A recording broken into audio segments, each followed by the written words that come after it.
Lors de la rédaction de vos travaux académiques, les documents sous licence libre vous seront sans doute d'un recours précieux.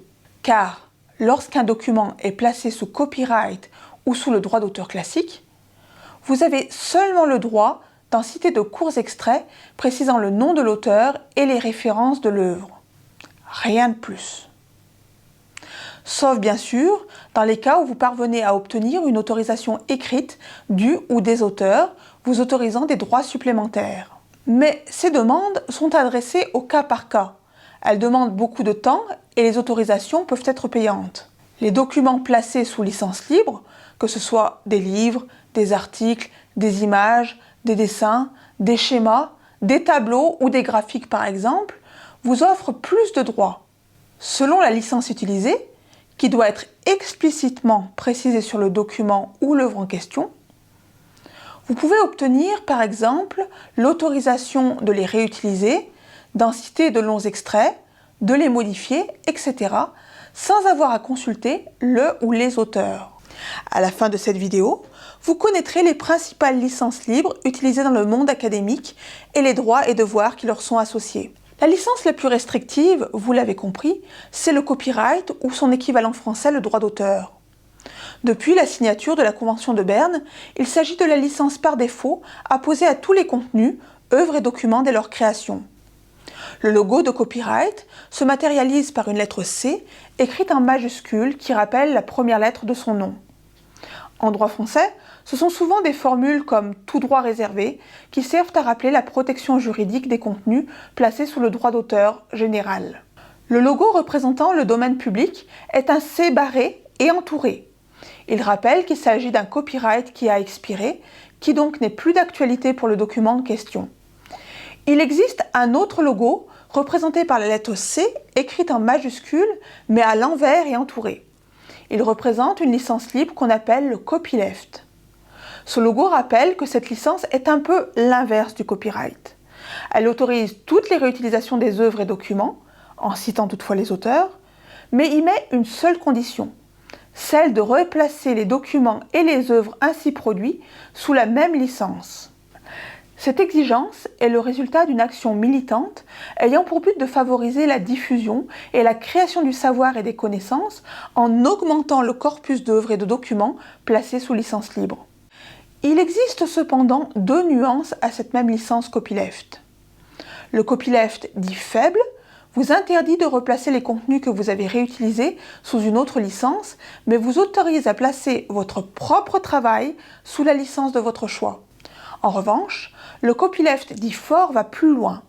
Non seulement il vous interdit de replacer les contenus que vous avez réutilisés sous une autre licence, mais en plus, il vous impose de replacer votre propre travail sous la même licence copyleft. Toutefois, la licence qui est grandement privilégiée dans les activités littéraires, artistiques et académiques reste sans conteste la licence Creative Commons, matérialisée par deux lettres C en minuscules, entourées, qui représentent les initiales de son nom.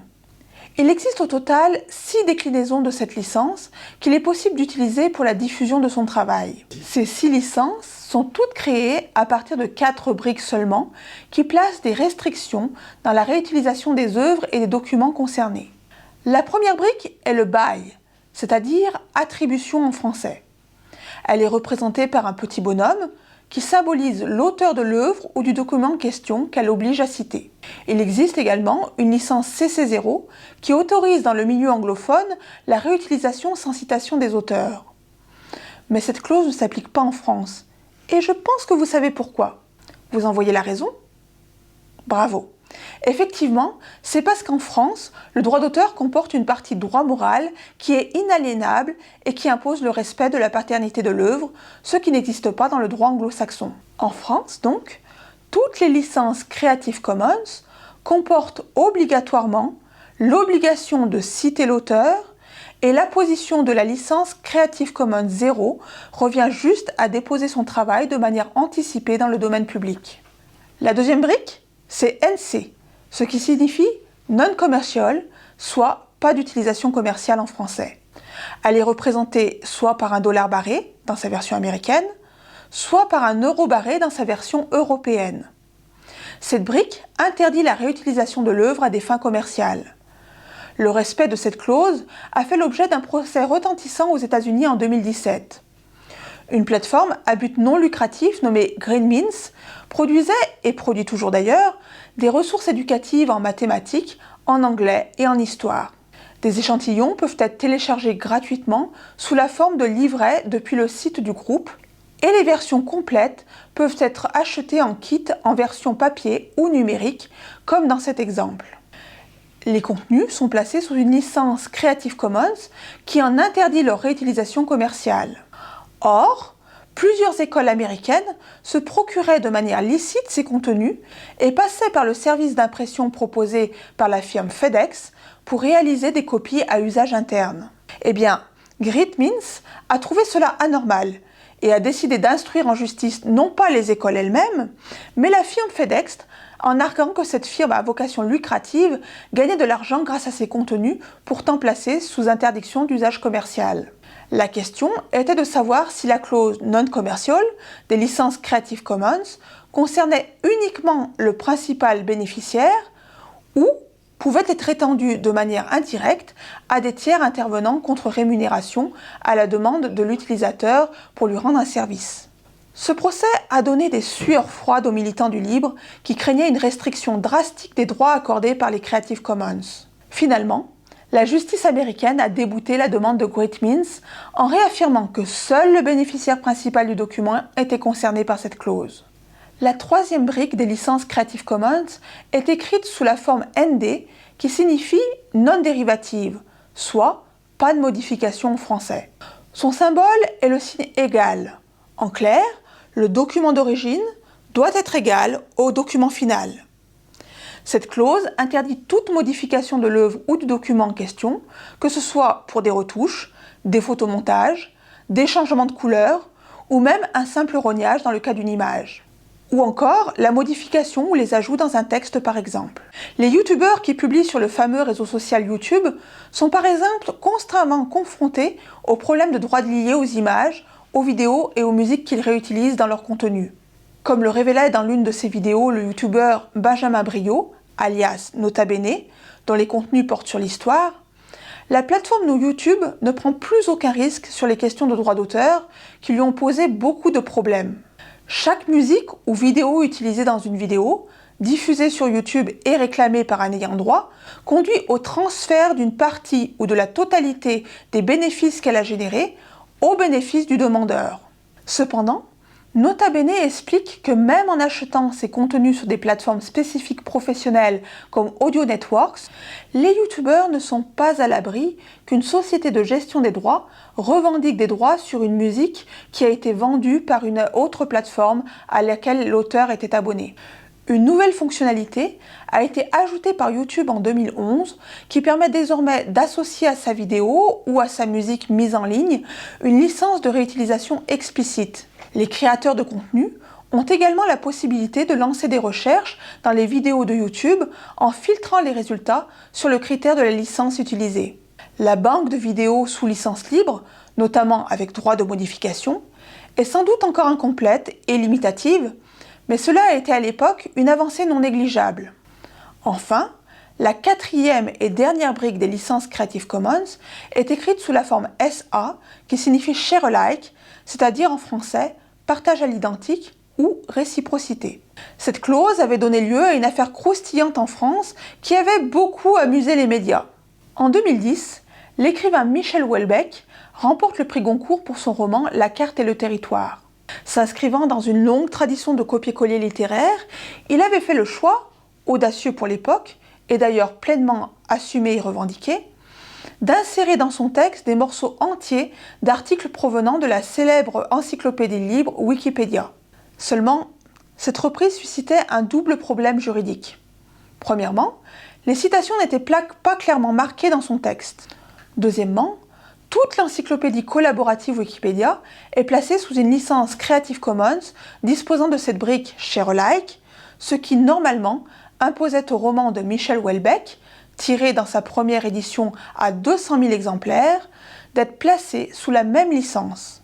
Un juriste spécialisé dans le droit numérique, Florent Galère, a donc pris la décision de mettre le roman complet en téléchargement sous licence Creative Commons by Sharealike sous la version d'un PDF gratuitement disponible.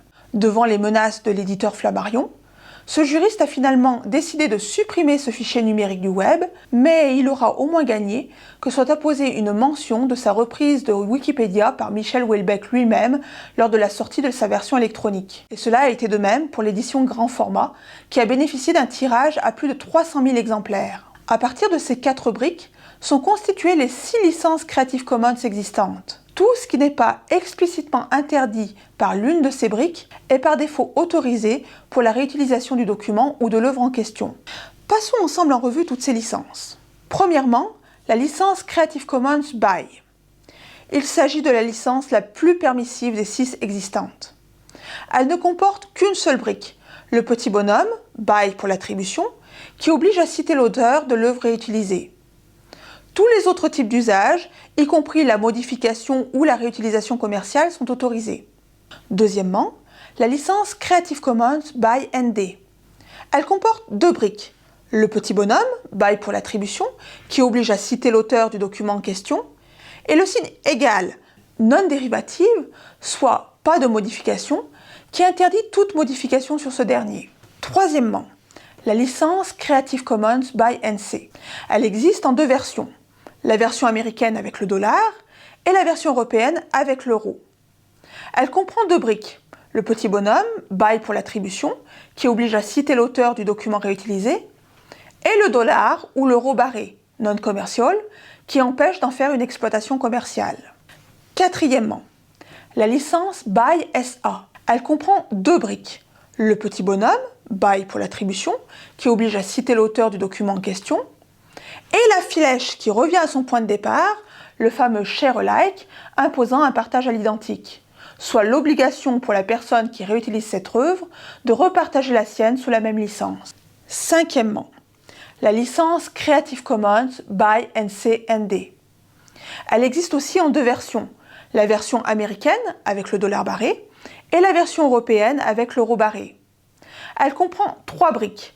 Le petit bonhomme, by pour l'attribution, qui oblige à citer l'auteur du document en question, le dollar ou l'euro barré, non commercial, qui interdit la réutilisation de l'œuvre ou du document à des fins commerciales, et le signe égal, non dérivative, qui en interdit la modification. Enfin, 6e et dernière licence Creative Commons existante en France, la licence Creative Commons by Non-Commercial Sharealike.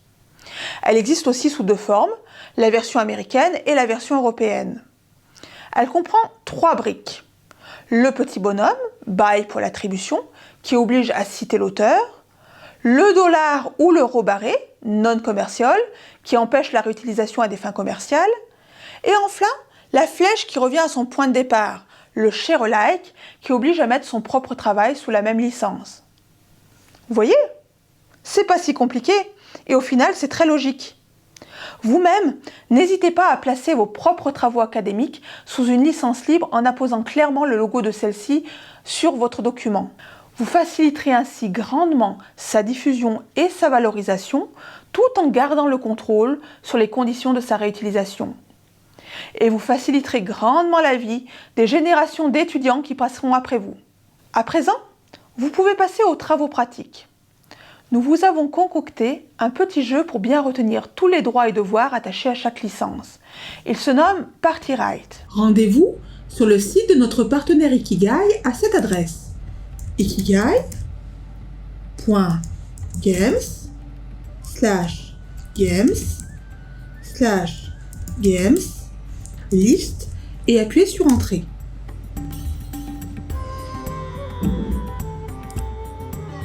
Ikigai centralise de nombreux jeux pédagogiques libres et gratuits portant sur toutes les disciplines académiques. Dans la liste de ceux-ci, descendez jusqu'à trouver le jeu PartyRight qui vous est destiné. Le voici.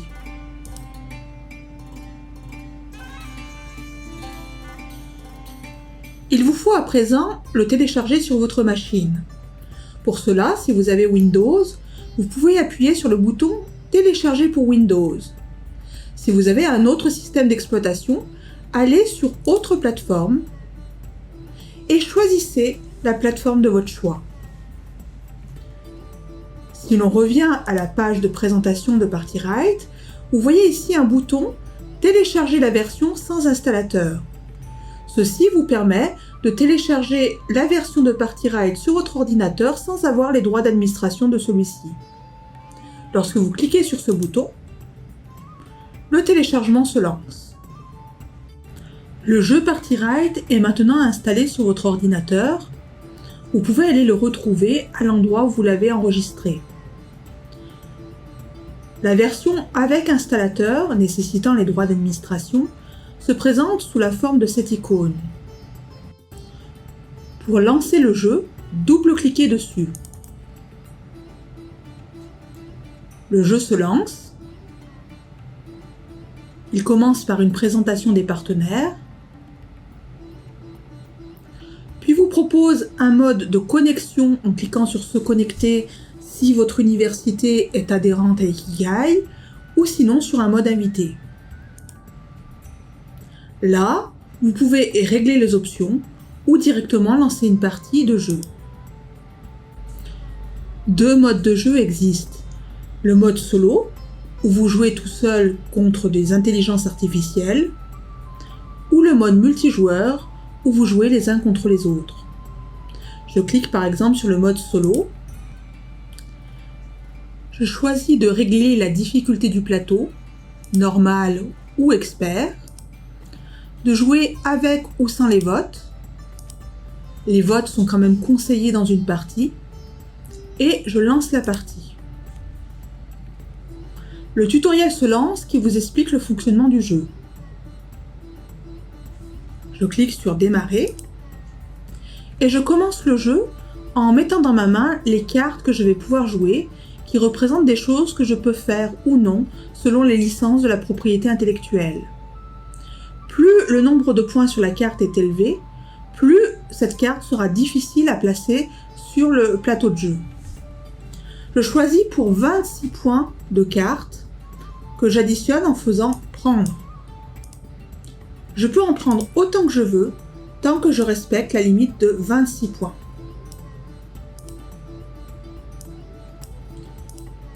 Puis je clique sur valider. C'est mon tour de jouer. Je me laisse guider par les explications du tutoriel et peux commencer ma partie de jeu. Si je n'avais pas les droits d'administration de mon poste et que j'ai dû me rabattre sur la version sans installateur, je pars dans mes téléchargements.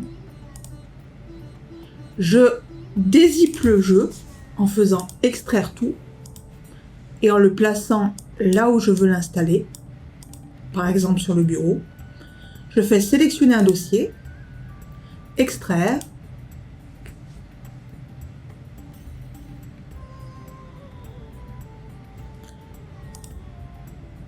la version sans installateur vient de s'installer sur mon bureau.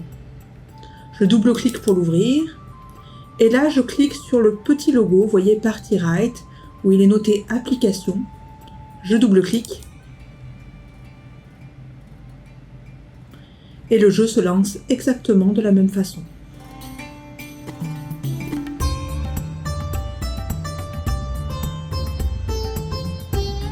Sachez aussi que ce jeu existe en version pour téléphone mobile. Rendez-vous dans votre Play Store ou Apple Store où vous taperez PartyWrite, puis installez le jeu sur votre téléphone. Voilà, vous savez tout, ou presque tout, sur les licences libres les plus communément utilisées dans le milieu académique.